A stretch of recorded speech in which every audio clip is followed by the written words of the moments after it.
सभी बच्चे ध्यान दें। आज हम फिजिक्स में वर्क पावर एनर्जी लेसन पढ़ रहे हैं।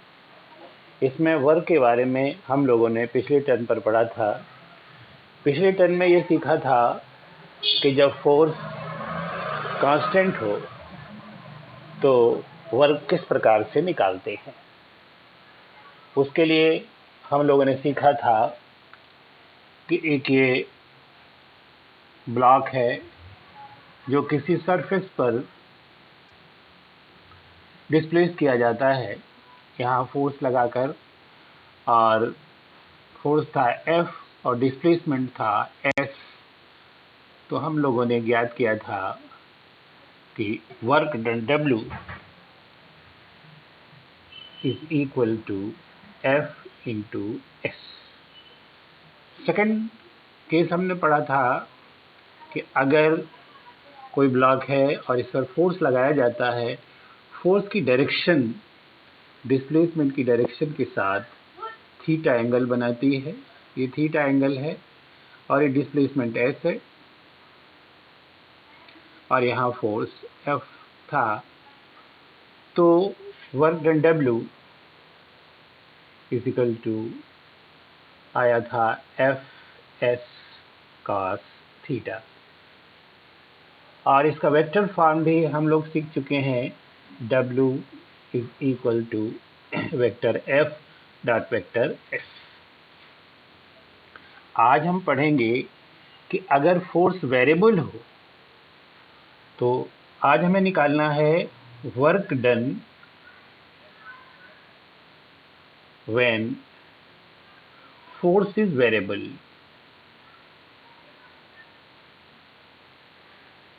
यानी फोर्स बदल रहा है, तब हम वर्क डन कैसे निकालेंगे। इसका एक एग्जांपल पहले समझिए। एग्जांपल ये है, ये एक ब्लॉक किसी स्प्रिंग से जुड़ा हुआ है। यहाँ पर एक स्प्रिंग लगा हुआ है और इस स्प्रिंग से एक ब्लॉक जुड़ा हुआ है और इस ब्लॉक को फोर्स F लगाकर खींचा जाता है। ध्यान दीजिए, जैसे जैसे हम इसको खींचेंगे ये ब्लॉक इधर की ओर आएगा, वैसे वैसे F का मान बढ़ता जाएगा। ध्यान दें, क्यों? अगर स्प्रिंग का कांस्टेंट K होता है तो स्प्रिंग कांस्टेंट के लिए force F is equal to होता है Kx, जहाँ K एक कांस्टेंट है। यानी F is proportional to X, यानी F X के प्रोपोर्शनल है, यानी फोर्स वेरी कर रहा है। अब अगर इसका हम ग्राफ खींचते हैं तो ये इस तरह का आता है। इधर डिस्प्लेसमेंट है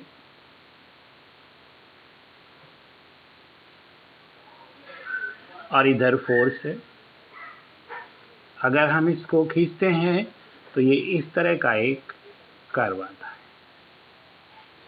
अब इसमें सपोज करिए कोई दो पॉइंट ले लेते हैं। ये इन दो पॉइंट के बीच हमें वर्क डन निकालना है। ये पहला पॉइंट है, मान लीजिए x1, और दूसरा पॉइंट है x2, और ये फोर्स ये है, यानी force is a function of x। तो वैसे अगर हम ग्राफिकल रिप्रेजेंटेशन करें तो ये जो इसका एरिया होगा वो वर्क डन होता है, परंतु इसका फार्मूला जो है वो वर्क डन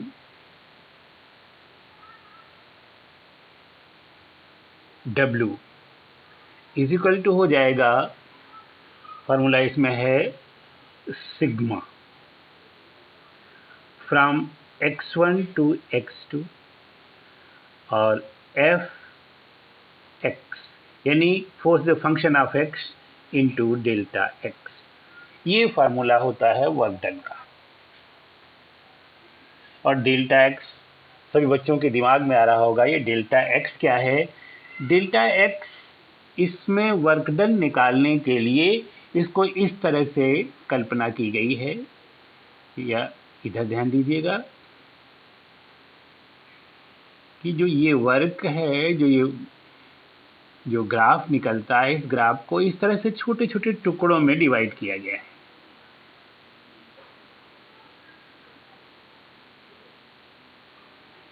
और ये स्ट्रिप्स ले लिए गए हैं। कोई एक स्ट्रिप ले लें, ये मान लीजिए ले लेते हैं स्ट्रिप, तो ये इसी को हम डेल्टा एक्स लेते हैं। ये केवल फार्मूला बनाने के लिए स्ट्रिप्स ली गई है। ये चीज़ें आपको बस इतना समझना है कि डेल्टा एक्स क्या है। तो डेल्टा एक्स क्या, किसी स्ट्रिप की चौड़ाई है और जो स्ट्रिप की ऊंचाई है वो फोर्स के बराबर है। तो फार्मूला ये बनता है। इसी को और क्लियर करने के लिए हम वर्क डन लिखते हैं। Work done in integral form.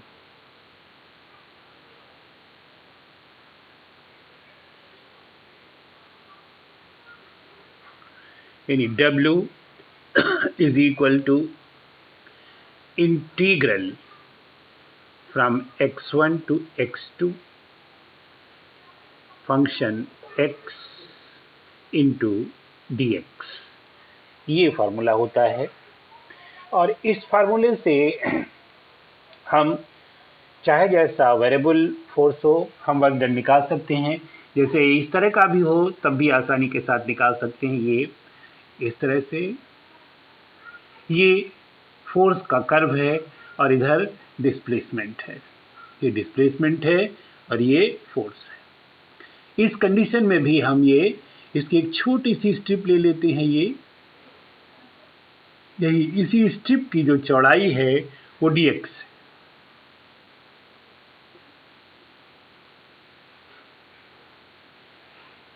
ये dx है। और सपोज करिए यहाँ से यहाँ तक वर्क डन निकालना है, तो ये पॉइंट x1 हो जाता है और ये पॉइंट x2 हो जाता है। सभी बच्चे समझ गए होंगे। इधर ये फोर्स है।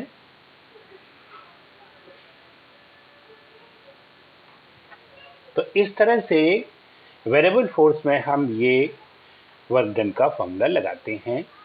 अब इसके बाद यहीं पर आप लोग समझेंगे कि फोर्सेस की जो दो कैटेगरीज हैं वो कौन कौन सी है। पहली कैटेगरी है कंजर्वेटिव फोर्स और दूसरी है नॉन कंजर्वेटिव फोर्स। इधर ध्यान दीजिए, ये लिखा हुआ बाद में समझ लीजिए, पहले मैं समझा देता हूं। ऐसे फोर्स जिनमें किसी बॉडी को खींचने पर वर्क डन बॉडी के खींचे जाने वाले रास्ते पर नहीं डिपेंड करता है, केवल उसकी दो पोजीशन पर डिपेंड करता है, ऐसे फोर्स कंजर्वेटिव फोर्स कहलाते हैं। जैसे एग्जांपल के लिए एक पॉइंट A है और एक पॉइंट B है। किसी बॉडी को A से B तक एक तो सीधा रास्ता है और दूसरा ऐसा रास्ता भी हो सकता है। यानी किसी भी रास्ते से घूमकर आए लेकिन वर्क डन सेम होगा, चाहे हम ए से कर्व, ये जो कर्व पाथ है उससे घूम कर आए या स्ट्रेट पाथ है उससे आए, work done will be same, है ना। In that condition force is said to be conservative. तो इसकी डेफिनेशन इसी तरह से की गई है। A force is said to be conservative if the work done by the force in moving body depends only upon the initial and final position of the body and it does not depend on the path between the positions। ये जैसे A and B दो position हैं, इन position मतलब इनकी मतलब work done इसके और इसके डिपेंड करता है और जो रास्ता है उसके ऊपर डिपेंड नहीं करता है ना। अब जैसे इसमें फोर्स आता है आपका ग्रेविटेशनल फोर्स। कंजर्वेटिव फोर्स जो है वो ग्रेविटेशनल फोर्स है। इधर ध्यान दीजिए, ग्रेविटेशनल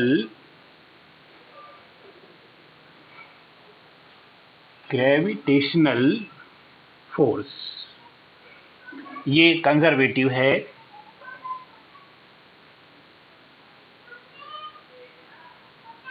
अब आप इसको ऐसे भी समझ सकते हैं कि किसी ऊंचाई से अगर एक पत्थर सीधे गिरा दें, यहां आएगा और थोड़ा सा तिरछा करके गिरा दें, तब यही अर्थ पर आएगा। दोनों ही स्थितियों में वर्क डन mgh के बराबर होगा। यहाँ वर्क डन, ये सपोज करिए ऊंचाई h और ये रास्ता h से थोड़ा बड़ा होगा, लेकिन वर्क डन w ये हमेशा किसके बराबर होगा? mgh। mg फोर्स हो गया, h डिस्प्लेसमेंट हो गया। तो समझ गए, A और B दो पॉइंट, B और C एक ही जगह पर हैं, इसलिए सेम मतलब जो है ना डिस्टेंस है, सेम डिस्प्लेसमेंट है। तो यहाँ पर जो है ना वर्क डन हमेशा समान होगा, चाहे वो सीधा गिरे चाहे वो घूम करके गिरे। इसलिए ग्रेविटेशनल फोर्स जो है वो कैसा है? Conservative force. अब दूसरा होता है नॉन कंजर्वेटिव फोर्स, ऐसा फोर्स जिसमें किसी बॉडी को खींचने पर work done depends on the path, मतलब जिस रास्ते से जाएगा उस रास्ते पर डिपेंड करता है, और उस फोर्स को हम नॉन कंजर्वेटिव फोर्स कहते हैं। जैसे फ्रिक्शन फोर्स, यानी force of friction is a non conservative force. जैसे ध्यान दीजिए, किसी रफ सरफेस पर अगर हम किसी बॉडी को खींचते हैं, सपोज करिए पॉइंट ए और बी, दो पॉइंट पर एक रास्ता ये है और एक रास्ता ये है। अगर हम इस रास्ते से आते तो मोर वर्क, और इस रास्ते से आते हैं तो लेस वर्क। यानी work depends on the path, then force is conservative. Force sorry not conservative, non conservative. और ये यहां पर है force of friction, force of friction is non conservative force, non conservative force.